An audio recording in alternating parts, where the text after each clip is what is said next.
What's going on, guys? Zac Perna here. And today, did I say Zac Perna or Zac Pony? What's going on, guys? Zac Pony here. Sorry to cut myself off, but every time the YouTube subtitles come on, I swear it says Zac Pony. Try it out, see what it says. Put it in the comments, I'm curious. Anyway, Pony here, and today's video is about shoulders. So as you can tell by the title and thumbnail. Now, our biggest tip for shoulders before we get started, if you take away one thing from this video, it's the biggest tip is to like the video. That's trying to be as annoying as I can with the likes, but yeah, that'd be great if you could. And we'll get straight into it, guys. So I've got my iPad here because that's where I can see myself in case this lighting goes all weird. So bear with me. And I think we will just get straight into it. So guys, I remember my shoulders, like when I was younger, growing up, training in them, I hated it. And I was always very narrow. I like training legs more than I like training shoulders. It just didn't feel right. They couldn't grow. And now I've learned to love it, and it's one of my favorite body parts to train. And in the past 3-4 years, they've grown a little bit. But I've still got a few tips in mind that I've thought about that I'd like to share with you guys that might help you, it might not. So tip number one, guys, is you have to warm up. So for every shoulder workout, you should at least dedicate 5 to 10 minutes just to warm up your rotator cuffs, even if you feel like you can lift the weight, because you don't want to get to that point where you'll be sore and you'll get a niggle and you'll be like, I should have warmed up. So back in the day, I never used to warm up. It just wasn't a thing. And I used to get in there and just smash it, or just, start with shoulder press immediately. And then it was okay in the beginning, but then I've left myself with a lot of niggles in the past, and it is so annoying because you'd be like lifting dumbbells with chest or something and you just can't go heavier because your shoulders are that weak. The stabilizing muscles in there are very weak. So I like to start with rotator cuffs, and I'll do maybe 10 or 12 reps, just internal rotation. You don't need to go heavy. This is just light to warm it up. And then I'll superset that with I like to call them the Chinese cat ones. Rotator cuffs like that. Just again, we're just warming it up, guys, before we move into any presses. Now, if you warm up correctly before every session, it'll dramatically reduce your risk of injury.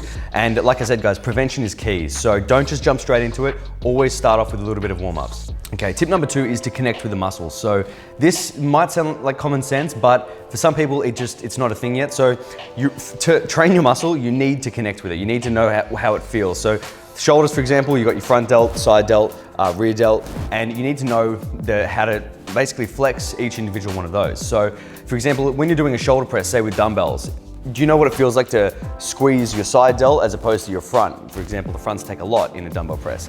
So you have to connect with the muscle. That's why I like to start with activations. So anything like a side lateral raise, I will start with, and just not heavy, not till failure. Just get a bit of blood in there, feel what it feels like to connect with the muscle, and just slow everything right down. So now we want to overload with a press. So I like to choose one press, barbell or dumbbell, to mainly overload with. And when I say overload, I mean hitting around, we're gonna go a little bit heavy, so hitting around 8 reps here. And every week you wanna try get a little bit stronger, whether that's more weight or more reps. That's gotta be in the back of your mind all the time. So you wanna overload on a press. I'd stick with the same press. So for example, either dumbbell or barbell. For me, I've been doing barbell recently, but dumbbells I've always done in the past. But you wanna try to improve on these presses, because that's gonna be like basically the meat and potatoes of the entire workout. So considering you're overloading on a press, so you've got that done, make sure your form is good. If you have bad form, you're not gonna be hitting or activating the muscle as good as you need to be. So with barbell, I actually like to lock out. So I feel it better in my shoulders when I squeeze and lock out.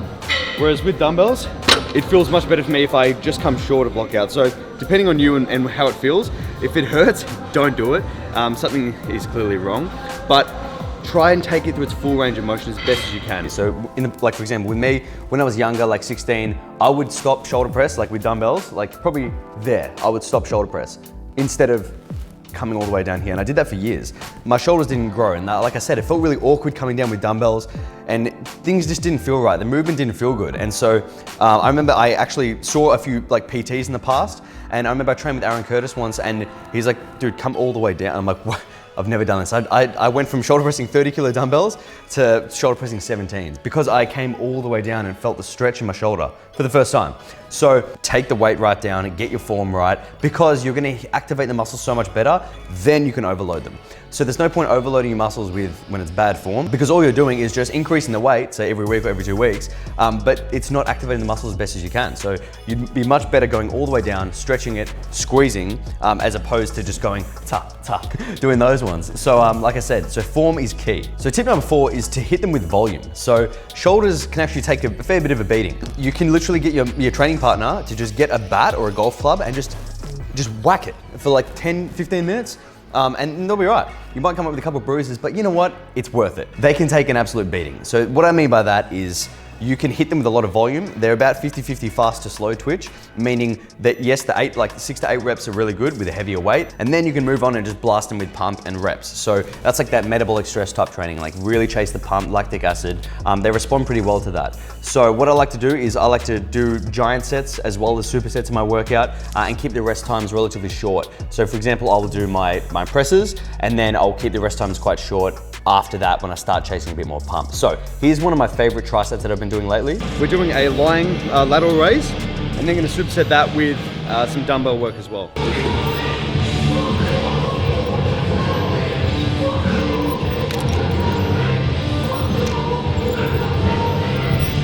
You can do normal dumbbell raises if you want, but lately I've been going light dumbbells for the top half, where it's hard, about 10 reps.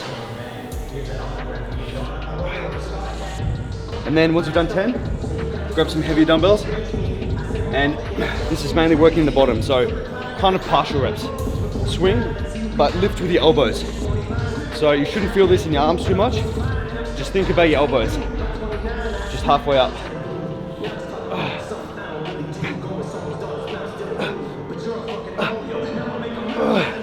Is that way?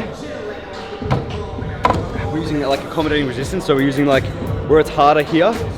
We use a lighter dumbbell.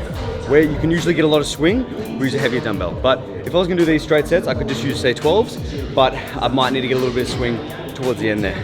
The next tip, you guys probably hear this all the time, it's to hit them from all angles. So like I said in the beginning of the video, your shoulder is comprised of 3 muscles, front, side, rear, and I'll make up 3 heads of the shoulder. I swear I've heard that in like 60,000 YouTube videos, but that's the facts. So a few things to know is that for fronts, you can hit them with some like direct work, like front raises, but in my opinion, I don't do that every session because in my opinion, you get enough activation out of a simple, like a dumbbell press. So I get a lot, and even when I'm doing chest and incline, there's a lot of front delt, so I don't prioritize front delt. Sometimes I'll throw them in there. Another thing is the sides, they need a lot of work. So I will often do 2 variations of raises in a workout, whether that's dumbbells and then also a cable one to keep the tension on, let's say in the stretch. I always do at least one of each. And then the presses, I like to do a secondary press as well. So I will start with, like I said, maybe a barbell. I'll start with a barbell press, and then I might move on to an Arnold press or a dumbbell press, just a little bit after all the muscles are fatigued. So I'll do some giant sets, I'll get some blood in there, pump up the sides, fatigue them a little bit, and then I'll do a secondary press, whether it's kind of the opposite. So if I start with dumbbell, I'll do barbell as a secondary press. If I start with barbell, I'll do dumbbell as a secondary press. And that's just kind of getting a little bit more volume, and we're not going too heavy there. That's kind of like the 10 to 12 rep range. And with rear delts as well, very important. I think I neglected rears hard. I actually didn't really know how to properly train them. This is what I realized about 2 years ago. I hence had no rear delts. I thought I had a genetic abnormality where I was born without rear delts. I said, Mum, where the fuck are my rear delts? And she goes, Zach, you're never born with any. So, but then I found out it actually was. So I was born with rear delts. I just didn't know how to like train them and activate them. So there's a few different like ways I like to get my head around it. I like to do 2 exercises for rear delts. One where I'm squeezing back like in that way, and then one where I'm squeezing back like this way. And I'm using a variety of dumbbells, machine, cable, whatever you want to do. And I like to do about 2 exercises in there. So again, they can take a lot of volume. Sometimes you might want to hit him with back as well. But a rear delt, like a solid rear delt, makes your arm look so much bigger because it gives like the 3D perspective and the width to your shoulder. Now I like to train traps with shoulders as well, and I do this by dumbbell or barbell shrugs. So you can do 2 variations, one where you go straight up and down, and this is more for upper traps, I feel, and the second is where you shrug up and back, which involves more of the mid and lower traps. So I like to utilize both. Sometimes I'll hit them on shoulder day, sometimes on back day. Now my final tip, guys, is to do what's comfortable. Shoulders are a funny one because you can get injured quite easily and shit can feel funky and weird. So what I like to do is just tell people, does that feel comfortable? Are you getting your form checked? If it doesn't feel comfortable, guys, don't do it. There are no exercises that you really must do, or if you see some guy doing an upright row, that means you've got to do it. I like upright rows, for example. It doesn't hurt me. I like to go a little bit wider in my grip, and then I like to squeeze up, lean forward, kind of like a lateral raise. as opposed to the traditional way of going closer grip and upright rowing that way. For me, that's not very comfortable. I like to do them the wider way. But also I like to use dumbbells for an upright row because that feels better again. Then I can get a better stretch at the bottom and I can squeeze up and it's not as painful. So a dumbbell upright row might be better for you. But my point is you don't need to do a particular exercise just because you see a lot of people doing it. You know, there's obviously some, you know, good and better exercises, but my point is if it doesn't feel good, don't force it and just move on. So if an upright row doesn't feel good for you, like shoulder health, if a cable lying lateral raise doesn't feel good, don't do it. Okay, you're not gonna miss out on that much. All you're gonna do is protect yourself. So make sure your form is good and correct. You have somebody watching your form. And if it still doesn't feel good, and don't worry about it, just move on. I've made the mistake of forcing it. Sometimes I'll go to the gym, training shoulders, and I'll feel like I've got that's a little bit sore today, and I'll still load it up and go too heavy.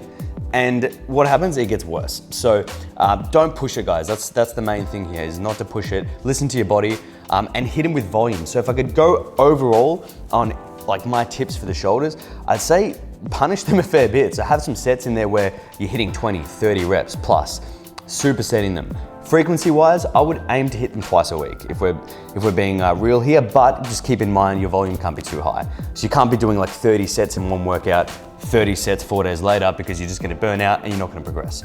You're much better doing, say, like a push split. Like that's what I'm doing now, push pull leg, and you can have a shoulder dominating push, shoulder dominating, it sounds a bit weird. A shoulder dominant push workout, and then you can have maybe a chest dominant push workout, and overall the volume is still high, but it's not too crazy, so you can hit that twice a week. Any other tips? Subscribe to the channel. That's a big tip. Now, to sum it all up, 1, warm up. Please warm up. Don't go snapping your shit up, guys. I want you to tear your shoulders off the bone, but in the right way, not in the wrong way. Number 2, connect with the muscle, okay? So don't just go through the motions, actually feel what's stretching, what's contracting, and actually understand, like develop that mind-muscle connection, because it is huge. 3, overload on a press, whether this be a barbell, dumbbell, machine, whatever it is, Smith machine, overload on it and aim to get stronger over time. The stronger you are with good form, the bigger you're gonna be. It's pretty simple. 4, hit them with volume, okay? So give them an absolute beating, throw in some supersets, trisets, giant sets, hodor sets, reduce the rest time, get a bit of a pump. I like to do that towards the end of the workout and smash it. 5, hit them from all angles. So focus on the sides and rears in particular, and you can have some direct work for your fronts, but in my opinion, it's not necessary every time. And finally, guys, do what's comfortable. Don't go snapping your shit up, and make sure that your form is good and you'll be laughing. You'll be growing massive delts in no time. But guys, that is it for this video. So I did hope you enjoyed that. I hope you took something out of it at least, instead of just watching me ramble. And that is all I've got for you today. So you definitely know what to do. Hit that subscribe button and stay amazing. Slide into your DMs in the PM and the AM. Then I slide into your feelings when you see just what I'm saying.